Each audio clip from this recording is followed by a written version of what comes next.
Kieku l-Gvern Laburista żamm il-wedi tiegħu li għamel fil-manifesti elettorali kemm tal-2013 kif ukoll tal-2017 m'aħniex fis-sitwazzjoni li qegħdin minnhom fejn il-Gvern se jkollu jirrikorri għal għalliema barranin biex isolvi l-iskarsezza ta' għalliema.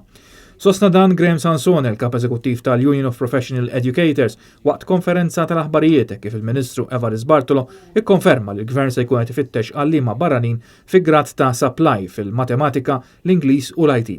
U qal li minħabba il-fatt li l-pajjiżi Ewropej għandhom ukoll problemi ta' skarsezza ta' għalliema u li l-pagi tal-għalliema f'Malta huma fost l-aktar baxxi fl-Unjoni Ewropea, il-probabilità hi li l-għalliema li ser nexxielu jattira l-Gvern se jkunu ġejjin minn pajjiżi terzi.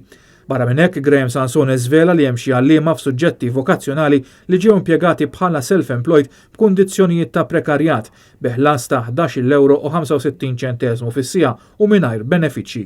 U staqsa jekk dawn l-għalliema barranin hux se jkunu impjegati bl-istess kundizzjonijiet u jekk dan hux se jkompli joħloq pressjoni fuq il-kundizzjonijiet eżistenti tal-għalliema.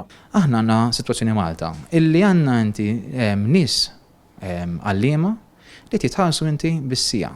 Jitħallsu bis-siegħa dawn qed jgħallmu inti f'diversi skejjel f'Malta fejn dawn qed jitħallsu inti bil-1165 u dawn inti qegħdin bħala self-employed. U allura ħsieb tagħna huwa nisperaw inti li Ministeru ma jmurx f'dik id-direzzjoni li ngaġġa n-nies inti barranin u jinqeda bihom dan il-mod. F'temp ta' ftit jiem il-Ministru Evarist Bartolo għamel U-turn fejn l-ewwel qal li m'hawnx nuqqas ta' għalliema u mbagħad qal li l-Gvern se jdaħħal għalliema barranin biex jimla nuqqas ta' għalliema f'numru ta' skejjel tal-Istat.